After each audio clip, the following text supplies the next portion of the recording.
Hello everyone, back tuning into today's video, doing JMA Friday. As always on a Friday, we're having a detailed look at the weather for the month ahead. It's going to take us into the middle of September, can you believe? So we'll be heading off into the start of the autumn with this update. We'll have a look at the JMA first of all, the Japanese model, then we'll have a look at the CFSV2 from America, and we'll see what both of these models are showing for the coming month.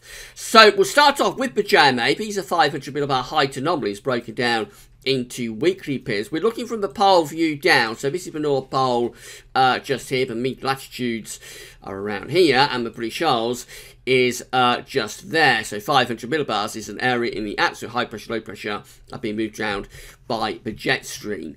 Red and yellow, orange, the brighter colours extrapolates to high pressure, above average height, so that's high pressure. And blue is extrapolating to below average heights, which is low pressure. So these are broken down into week periods. The first week period will take us from today, the 18th of August, through to the 25th of August. So what you find for the coming week is that we've got an area of above average heights quite close to the country, actually, generally to the south and also to the west a little bit, and also going up towards the northeast. So quite a lot of anticyclonic influences there, with the jet stream doing something a little bit like that. So we aren't entirely getting rid of the jet stream. There would still be some unsettled conditions coming through at times, but overall probably a reasonable amount of dryish weather through the week ahead, and a fair amount of warmish days as well with that kind of solution. It's not too bad at all really for the first week one to start us off. Go through to week 2, this takes us from the 25th of August through to the 1st of September. We find that the above average heights pull out into the Atlantic. So we've got high pressure through here, then we've got low pressure to our south, and also setting up over Scandinavia, a bit of a trough of low pressure setting up over Scandinavia. Very complicated what the jet stream will be doing with this, but I assume we're probably doing something a little bit like that. So I reckon we're probably on the cool side of the jet there, just about. I would have thought we're bringing a fairly sort of easterly, northeasterly influence in across the country. And also pressure is leaking away. So we've got low pressure up here, we've got low pressure down there, probably turning more unsettled through that final week of August. The northwest, interestingly, will probably get the driest of the conditions. The south and southeast probably getting the wettest of the conditions. And then we go through to weeks 3 and 4, which takes us from the 1st of September through to the 15th. So we go through the first half of September. And this just looks unsettled, really, for the first half of September. We've got an area of below average heights over and to the west of the UK. The jet stream will be coming through like that as well. And that's just probably bring bands of rain in across the country. And I would have thought pretty cool temperatures as well. So the JMA, remember it's a 2-weekly anomaly, so it could be a little bit transitional, but it's quite a strong signal actually for weeks 3 and 4. Normally the signals are weaker than that.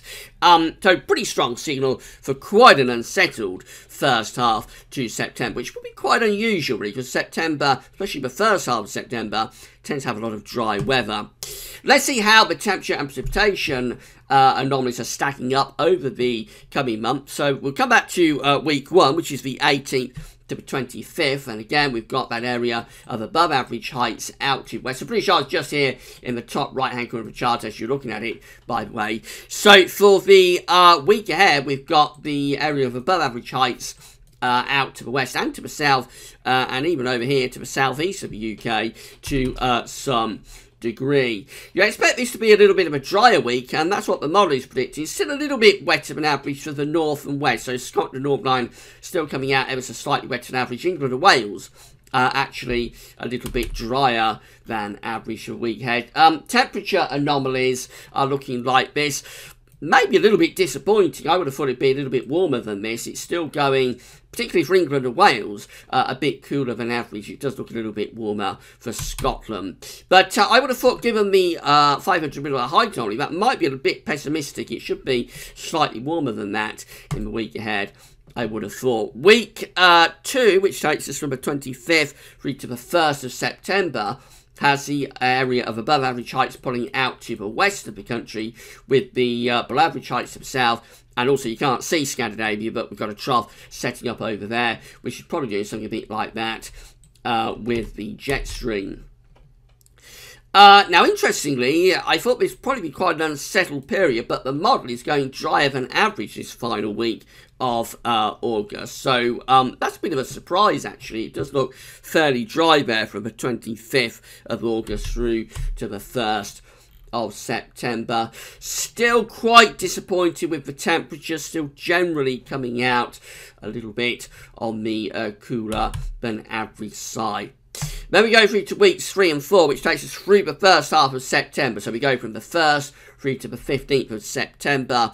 And this one just looks unsettled. Below average heights, very close to the UK, and bring in the jet stream through like that. You'd expect this to be quite a wet period, and that's what the model is going for. Above average precipitation here for the first half of September, coming out wetter than average. Temperature anomalies, and perhaps a little bit surprisingly again, they are recovering ever so slightly.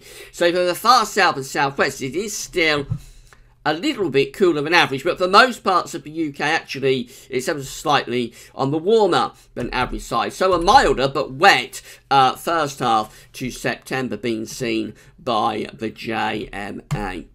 Let's have a look at the CFS V2 and see how that stacks up, whether it's in agreement. So again, we're looking at 500 bar heights, first of all, broken down into weekly periods. The first weekly period taking us from the 18th through to the 24th of August. We find that we've got this area of above average heights to our south, also a little bit to the northwest, and also over to the east, and then some sort of below average heights there towards the east coast of Scotland. Very much in agreement, really, for a really complicated pattern. It is more or less in agreement with the way that the JMA is placing all the troughs and ridges for the week ahead. It implies that most unsettled conditions are likely to be for the north, because that's where the jet stream is up there, with the driest, warmest weather in the south, close to this ridge of high pressure.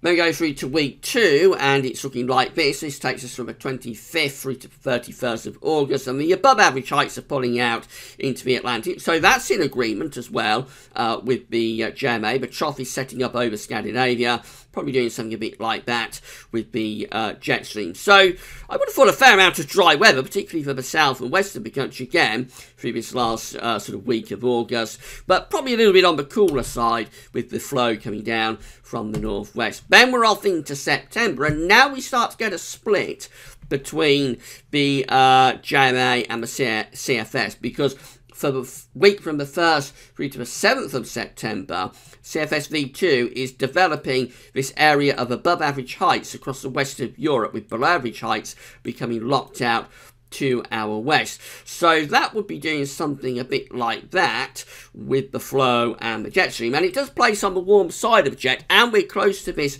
area of above average heights, this ridge as well, and that ridge I think will probably be dragging up some pretty warmish air from the south-southwest. So that's seeing a pretty warm start to September, and a fair amount of dry weather, more typical of what we tend to see in September. And then we go through to week 4, which is the 8th to the 14th of September. And this one looks a little bit different again to what the JMA is doing. We've got this big area of above average heights across particularly northern parts of Scandinavia. So that's hints of northern blocking up there. Below average heights around Greenland and Iceland. There's below average heights over Eastern Europe as well. Otherwise, not a huge amount happening, but I would have thought what's going to happen there is that we're probably going to find ourselves doing something a bit like that with jet stream. It is quite complicated, but I think the upshot is that we probably find ourselves within a trough here across the west of Europe. So big change from week 3 to week 4, and that could be significantly cooler and significantly more unsettled as well. Let's have a look at the temperature and precipitation anomalies. So week 1 temperature anomalies from the 18th to 24th of August, coming out a little bit cooler than average in the week ahead. Week 2 temperature anomalies from the 25th to 31st of August, they are also coming out a little bit cooler than average. What about week 3?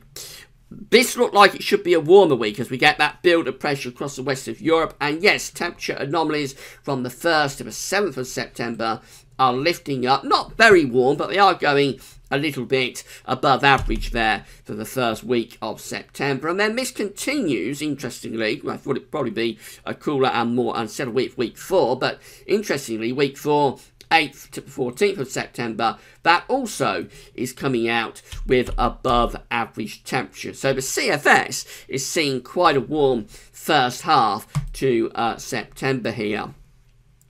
Precipitation anomalies for the coming month. So week 1, 18th, 24th of August, looks a bit drier than average for the south and a bit wetter than average up in the north. Then week 2, 25th through to 31st of August, going drier than average at all parts of the country. That looks quite a nice week, actually, to round off August and to round off the summer. Reasonable amount of dry weather coming through there, even if the temperatures aren't all that exciting.